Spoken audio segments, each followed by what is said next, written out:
మణిపూర్ మళ్లీ అగ్నిగుండంగా మారింది. గత కొన్ని రోజులుగా నివురుగప్పిన నిప్పులా ఉన్న మణిపూర్లో మళ్లీ హింస చెలరేగింది. మైతీ తెగకు చెందిన నాయకుల అరెస్టుతో రాజధాని ఇంఫాల్లో ఘర్షణ చోటు చేసుకుంది. అరెస్టులకు వ్యతిరేకంగా మైతీ సముదాయం పెద్ద ఎత్తున నిరసనకు దిగింది. గత సంవత్సరం చెలరేగిన జాతుల మధ్య రగిలిన ఘర్షణలు, హింసాయుత ఘటనల నుంచి రాష్ట్రం ఇంకా పూర్తిగా కోలుకోకముందే మళ్లీ మణిపూర్లో హింస రాజుకుంది.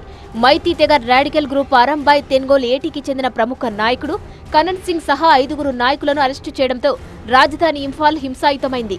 మైతీ తెగ యువకులు పెద్ద ఎత్తున రోడ్లపైకి వచ్చి ఆందోళన చేపట్టారు. పలు ప్రాంతాల్లో టైర్లను తగలబెట్టి నిరసన తెలిపారు.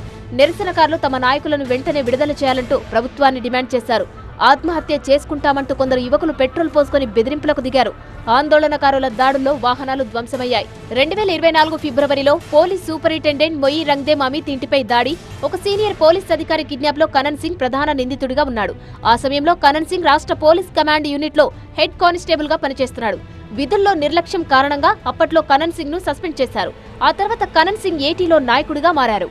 రాష్ట్రంలోని పలు ప్రాంతాల్లో భద్రతా దళాలతో ఆందోళనకారులు ఘర్షణ పడ్డారు. ఖురాయ్ ల్యాండ్ జిల్లాలో ఆందోళనకారులు ఓ బస్సును తగలబెట్టారు. క్వాకైతెల్ ప్రాంతంలో కాల్పుల శబ్దం వినిపించింది. అయితే కాల్పులు ఎవరు జరిపారన్నది వెల్లడి కాలేదు. అరెస్టైన తమ నాయకుడిని రాష్ట్రం బయటకు తీసుకుపోతున్నారని భావించి ఇంఫాల్ ఎయిర్పోర్ట్ రోడ్డుపై పడుకుని బ్లాక్ చేశారు. ఆందోళనకారులపై భద్రతా దళాలు tear gas shell ప్రయోగించాయి.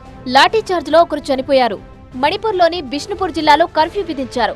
Imphal east, Imphal west, తోబాల్, Kakching జిల్లాలో 144 సెక్షన్ విధించి అదనపు బలగాలను మోహరించారు. ఆందోళనల నేపథ్యంలో ఈ 5 జిల్లాలో 5 రోజుల పాటు ఇంటర్నెట్ సేవలను నిలిపివేస్తూ ఉత్తర్వులు జారీ చేసింది ప్రభుత్వం. మరోవైపు 10 రోజుల పాటు బంద్ పాటించాలని అరంబాయ్ తెన్గోల్ ఏటీ గ్రూప్ పిలుపునిచ్చింది.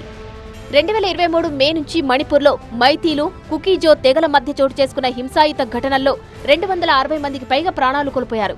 ఈ ఘటనలకు సంబంధించి కేసులో అరంబాయ్ తెన్గోల్ ఏటీకి చెందిన నేతలను అరెస్టు చేయడంతో మళ్లీ రాష్ట్రంలో హింస ప్రజ్వరిల్లింది. అరంబాయ్ తెన్గోల్ ఏటీ గ్రూప్ మైతీ సంస్కృతి పరిరక్షణ కోసం ఏర్పాటైన అనంతరం రాడికల్ గ్రూప్ గా మారింది. ఇటీవల ఈ గ్రూప్ గవర్నర్తో చర్చలు జరిపింది.